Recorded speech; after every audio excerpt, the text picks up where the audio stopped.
Hello, and welcome to Gundam Customs Review of Boku no Hero Academia, Episode 10.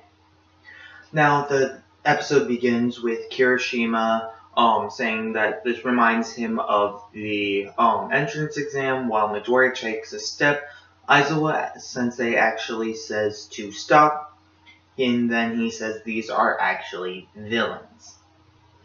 Now, with this, it goes into the opening, which I'm not one to watch openings, but I realized after watching it over and over again, I actually enjoy this opening.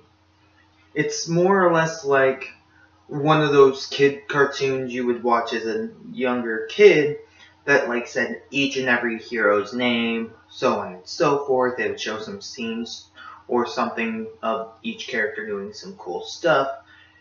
And that's what I really enjoy about this opening. And the music isn't half bad either. Now, with this, it goes from the opening back to the scenario in which Aizawa Sensei tells 13 to take the kids and leave. Now, with this, Midoriya says, Eraserhead, aka Aizawa Sensei, his motif, or what he normally does, is he erases people's quirks and then restrains them. And since this is more or less 1v50 or so, he actually has the disadvantage this time. With this, Aizawa Sensei says, I'll deal with it. A hero doesn't only have one trick.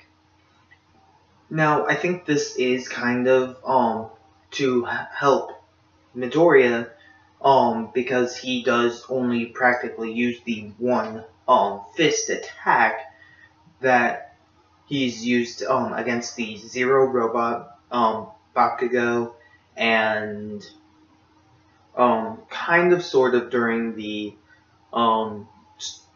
test to find their power level and to kind of get rid of someone / not get rid of someone.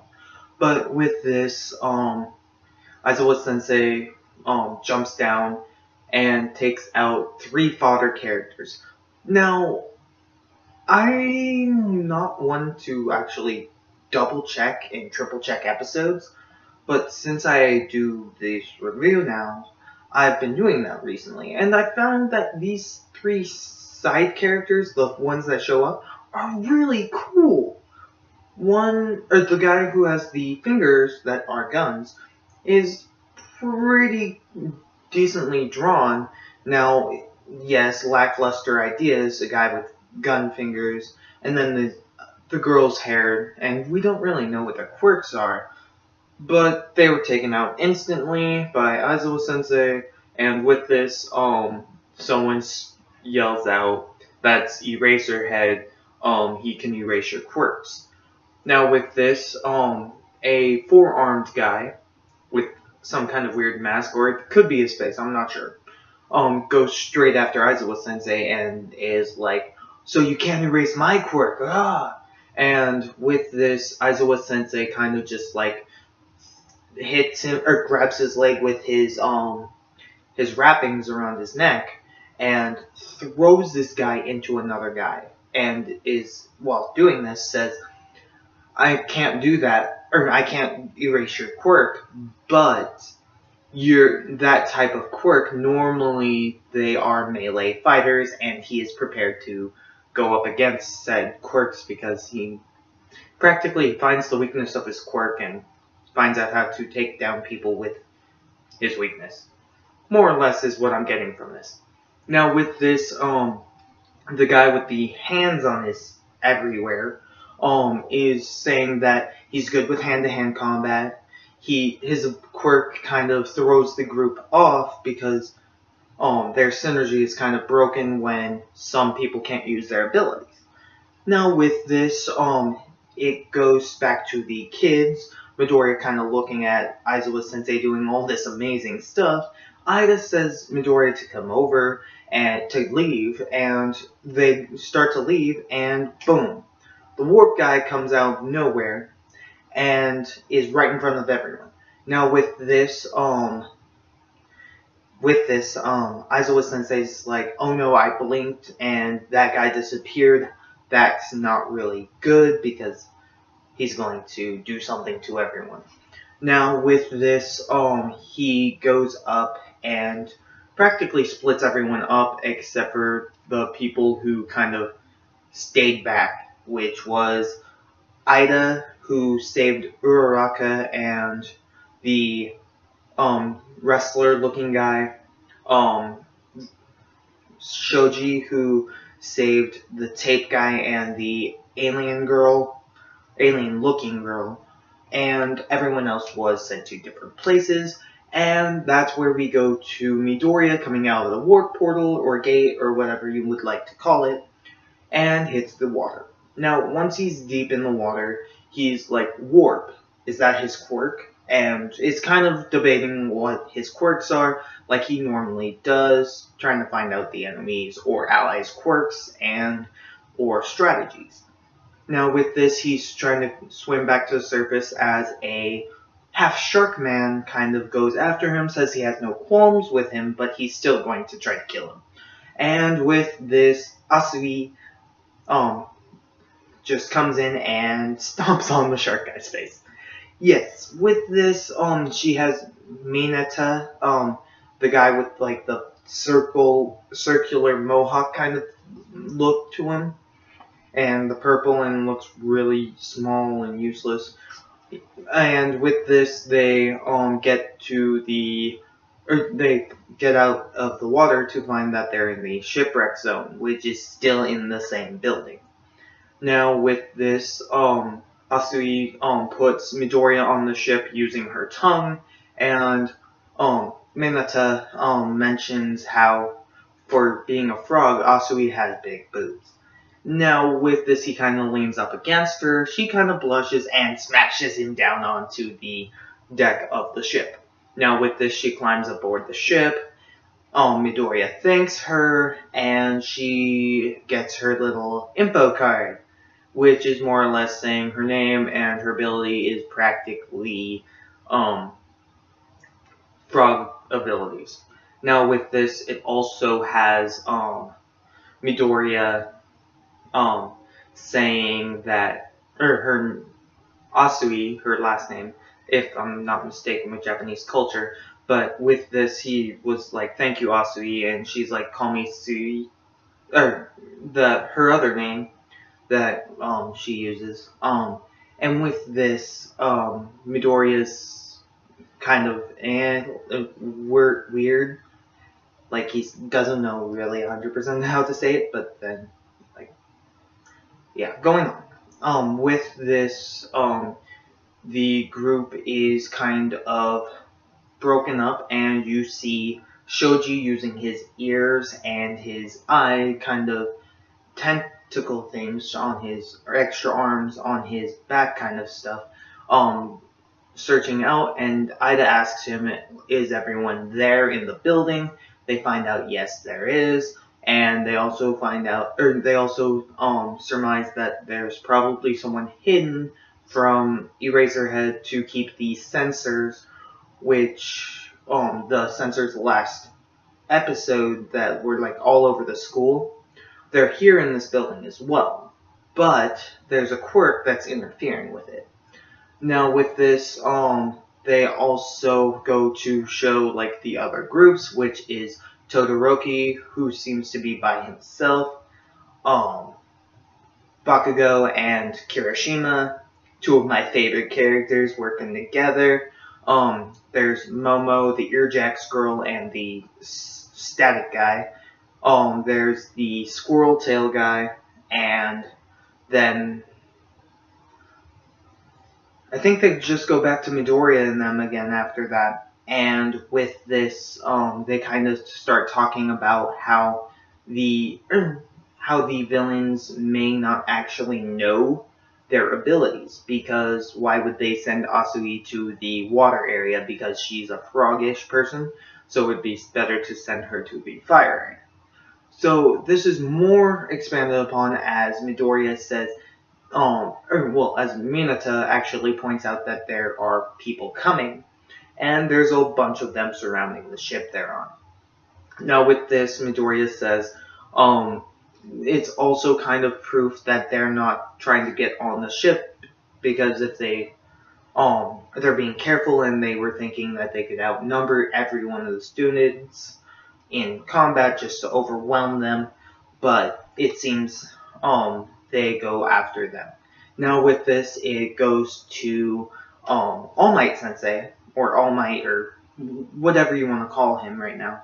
But it goes to All Might, who is more or less trying to get a hold of 13 and Aizawa Sensei. With this, All Might is like, why aren't they picking up? And he goes all super macho, and you find out that he kind of, right when he goes up, he's like, I'm ready to kill. He starts bleeding. I really like this about this character, where he just randomly starts bleeding. But, to move on, he is about, a door opens, and you find it's the principal. And the principal's a bear rat dog thing. Yeah. This is gonna confuse me for the entire series. What is he?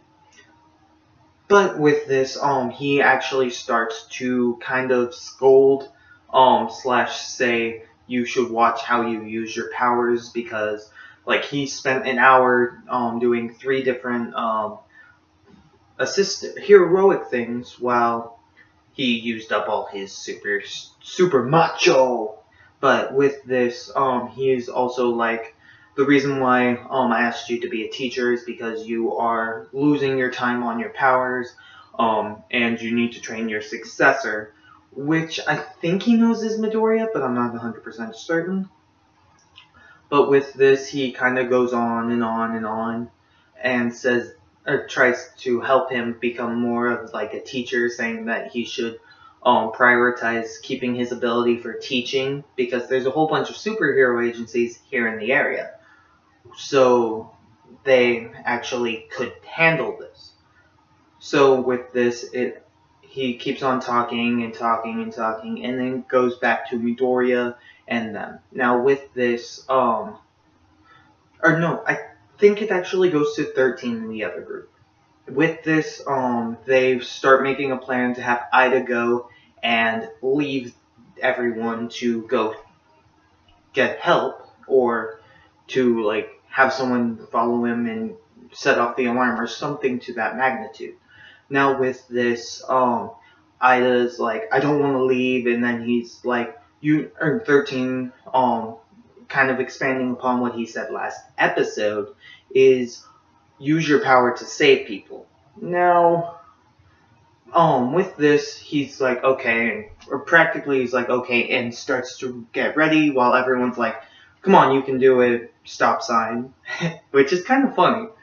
Now, I don't want to call him stop sign because some of you people will kind of get confused, but, well, I'm always confusing, so I'm sorry. Okay, with this, Ida gets ready, and it goes back to Midoriya, Minata, and Asui. Now, with this, they're still talking, and one of the villains makes a water hand and cuts the boat in half. Now, all the villains are like, okay, the ship's gonna sink in about under a minute, and Midoriya is like, oh man, and Minata is like throwing his little balls, which are practically sticky, but since none of them know his quirk, they kind of just like pat it or try to move it away and say, get away, kind of thing. And with this, Midoriya kind of comes up with a plan, and with this, he jumps in the air, gets his hand ready, and ready to flick, and goes, Delaware, smash! And with this, he breaks his middle finger and his thumb, because he still can't control his abilities. With this, he says, Asui, Minata, now! And with this, he was actually trembling before he did his Delaware Smash.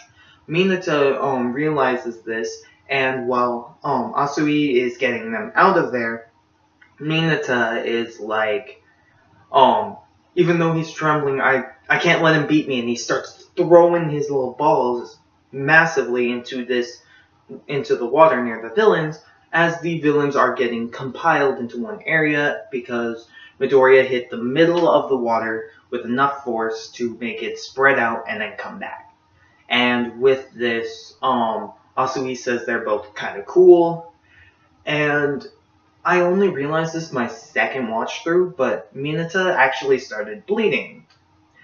He mentions his ability, if he pulls too many of them, he starts to bleed. I just didn't actually see him bleed until like 10 seconds or so before the episode ended, or went to the title screen. But with this, I actually liked today's episode. And with this, I would like to mention that this Thursday, for you who are my manga friend or manga based viewers as well, that I'm going to be doing my Thursday review maybe on Friday. I might work 5 to midnight on Thursday, so I might not be able to, and I need to sleep because I probably work 11 to 5 on Friday too. But with this, I hope you guys enjoy your night. I hope you guys have a custom day. Like if you liked.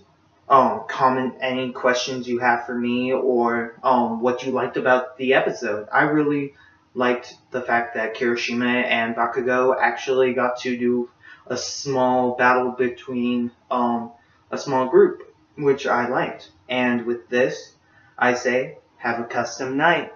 See ya.